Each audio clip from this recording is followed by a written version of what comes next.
Hey everybody, welcome back to the Solid Modified YouTube channel. My name is Andrew Garza, and today we're going to be working on that 2JZ swap, straight axle swap 4runner. Or should I call it solid axle swap? I don't know. SAS. SAS.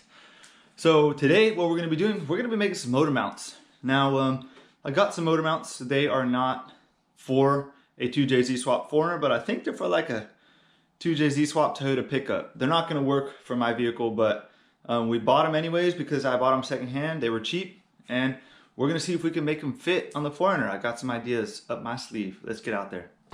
There's really no company that makes direct motor mounts for the V6 model 4runner. Now they do make motor mounts for a Toyota pickup truck, and the years are wrong. So I already knew that. Luckily I found some guy on the internet who already had bought these. I bought these secondhand. He said they didn't work for his 4runner. And I was like, well, can you send them to me? You know, I could probably try to make it work. Well, the guy's right. He pretty much tried everything to make them work. They didn't work. So he even tried welding a little bit on them, and he shaved them all down, sent them to me. So shout out to him for selling me these for cheap. I got them for about a third of what retail is. These CX Racing things, they went like $300-400 for them, even $500 depending on what year truck you want. But anyways, I bought it mainly for a few things. Obviously for the plates, for the poly mounts and stuff like that. So what I'm going to try to do is I'm going to try to recreate this piece right here. Right? Let me show you what's going on. Oh, there that goes.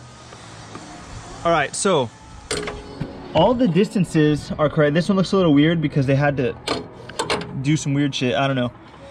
But if you look, everything is adjustable. This will even slide back probably, I would say, close to 1/4 inch each way. And then this right here, let me see if I could do it without dropping anything.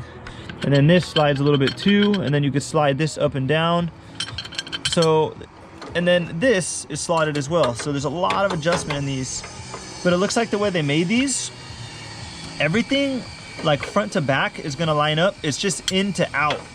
So if I were to line this up and have it be good, that's the problem I'm having.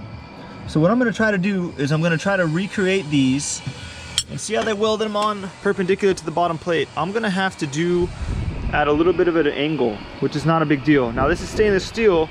I don't know how to weld stainless steel yet, but what I do got is some 3/16 flat bar. So apparently 3/16 flat bar is pretty similar to 7 gauge metal. So is it pretty damn close to the same? So instead of having these built out of stainless, I'm gonna build them out of flat bar because it's what I have and it's what I can weld. Like I said, this is the first rendition, but what I'm gonna try to keep is how they slotted it. So these go to the original motor mounts on the chassis. I like how they slotted that. Pretty good idea. Gives you 1/4 inch of play, and then you have, you know, about a little over 1 inch left to right here, and then you can adjust it on the block. That way I can get everything sitting exactly where I want, and then if I want, I can make my measurements, and then I can make a single motor mount, one that is non-adjustable, and a single trans bracket one that is non-adjustable in the future. The engine slid back a little bit too. I gotta move it forward. It's actually hitting the firewall now because I've been banging it around. But yeah, so these plates and stuff like that, not a bad deal for the price I got these for. Using the parts, I was able to use the plate and the mount. So what I'm gonna have to do is first, I'm gonna mimic this bottom plate exactly. So I'm gonna trace that out. Hopefully we have enough room on our flat bar. We're a little bit short. We can make that work. So I'm gonna trace that out. We're gonna make this. We're gonna drill these holes. I'm gonna make them look all nice. Now all I got is a drill bit and a Dremel, so I don't know how good it's gonna really be, but whatever. And then what we're gonna do is we're gonna make these, but we're gonna make them longer, and then we're gonna mock them up and figure out what angle we need, and then we'll cut the angle, we'll weld it, and we'll do the same thing they did on the side. We'll do the little gusset. We're gonna try to see what we can do here. Okay, so here's what I drawn up. I basically just took one of these and I made templates of the bottom plates and the side plates out of 3/16 steel. And basically what I'm gonna do is I'm just gonna cut these out, and then I'm gonna reconfigure the angle and the length of this using cardboard, and then I'll use my cardboard to do this. I don't think these are long enough, so I'm not going to cut these yet. So after I cut these two out, I'm going to flip it over with what I have left, and then I'm going to draw it again, because I don't think these are long enough, because it needs to be like more angled, so it's going to take away from the length of it. So I basically need to make each of these about 2 or 3 inches longer. That way we can get the correct angle, duplicate that twice for one side, same for the other side.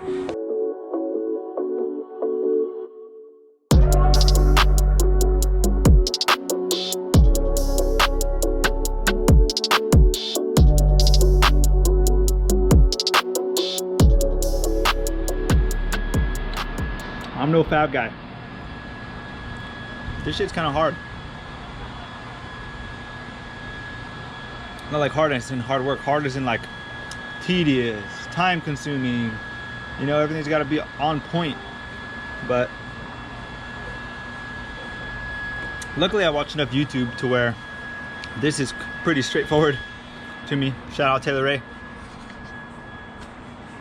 So we're down. Oh, you can't see shit. All right, so here's basically what we got. I got the ears made.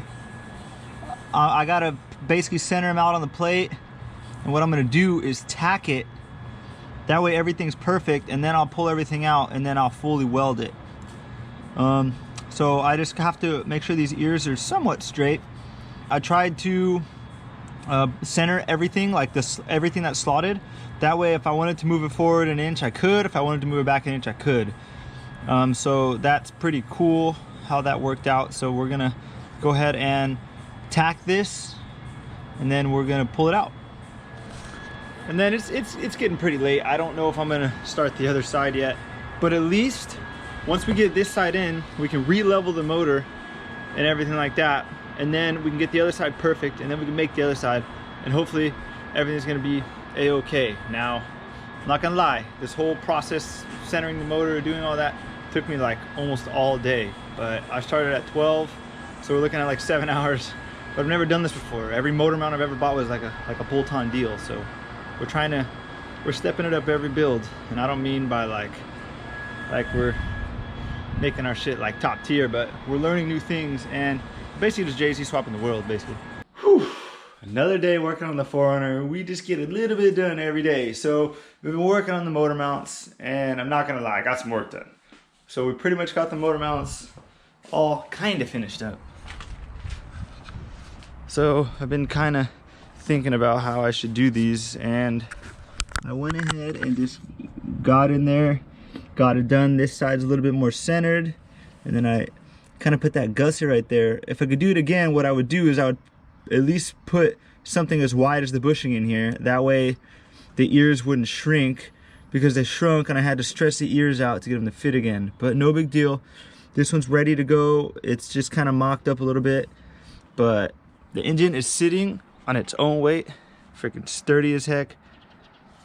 Now what I'm gonna do is, since these are steel, I have to pull these off and I have to paint them. So I'm just gonna put a little coat of paint on real quick.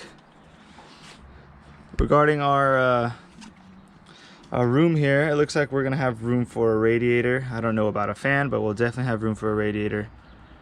So that's good. Now the engine can go back another, I don't know, 1/4 inch. And I do have a 1/4 inch in the mount, so I can push it back. Here's the only issue that we kind of approached. So now, this isn't a now issue, this is a later issue, but as you can see, the oil pan and the diff, I don't know how much up travel this thing has, but it's gonna get real close. You know, if I like stuff a corner or something like that, it's gonna get real close. So I have a few options. Now, right now, I'm just speculating. Maybe it might not hit at all. That's honestly wishful thinking, but we'll see. So here's the speculation. We can lift the motor, but the bell housing is gonna hit the trans tunnel. But we can only lift the motor as high as the clutch fork will go, which is another inch or two. So we could definitely lift the motor. Regarding the hood, looks like we could definitely lift the motor another inch or two. This is where it wants to sit. So I don't know. Luckily I have that built into the mounts too. It can lift. But here's another thing I'm worried about. How high can we lift this thing before the transmission? See, it's the vent's already pretty much hitting. We don't have much room. As you can see, we have a lot of room right here, but as we go back here, it gets closer. But that's all stuff we could do later on. Now, what I could do is, I know the engine's gonna sit right here. It doesn't matter whether it's higher or lower. We could start ordering a radiator. We can take drive shaft measurements. Pretty much everything that needed to be done, we can now get done. You know, we pull the engine out. We're gonna obviously clean the engine, pull off the valve covers. We're gonna look at it. We're gonna replace some gaskets and stuff like that. But a lot of work to be done. I'm starting to get some wiring together, stuff like that. Ordered some stuff here and there. I kind of got screwed on OfferUp, kind of a little scam deal, but luckily it wasn't too much money. But now I have to go buy those parts again. So yeah, just about dry, ready to be put back on for the final time, hopefully. So after a 3-foot piece of 3/16 inch flat bar, this is all we got left. So 3 feet makes motor mounts. So I don't know much about four-wheeling, but you know, I try to watch some like some rock crawling and some four-wheel videos on YouTube to try to get like I guess motivated to work on this project, and it's working. You know, I'm waking up and I'm working on it. But it dawned on me, there's a few people that are in there on these videos saying like, oh, watch your oil pan, and they're having problems with their oil pan on full compression with the straight axle because it moves around like this. And I was like, shit, how would I test that? Without having a running driving vehicle and stuffing it into something, you know? And I was like, engine hoist. So I hoisted it up, and we're gonna check for clearance in a few different ways. We right now we got front right lift up because the diff is the closest to the oil pan on the passenger side. So so far it's looking pretty good. You guys should see this thing. It's kind of scary actually. I've never had like a vehicle like fleshed out like this. It's kind of cool. Watch, check it out. So kind of sketchy, but kind of not. So as you can see, I got this lifted up. So we're sitting here, and the diff is, I don't know, 2.5, 3 inches away from the oil pan. And for me, that's kind of too close for comfort. But if you look at the shock's not 100% bottomed out. It still has like a little over an inch of travel. So even if it does bottom out, it still might not get there. As for the steering bar and the upper pan, we got like an inch. This is scary, man. My lift is making all sorts of noises. But the travel this thing has is freaking insane. This is the most it's ever gonna flex, as high as this point is.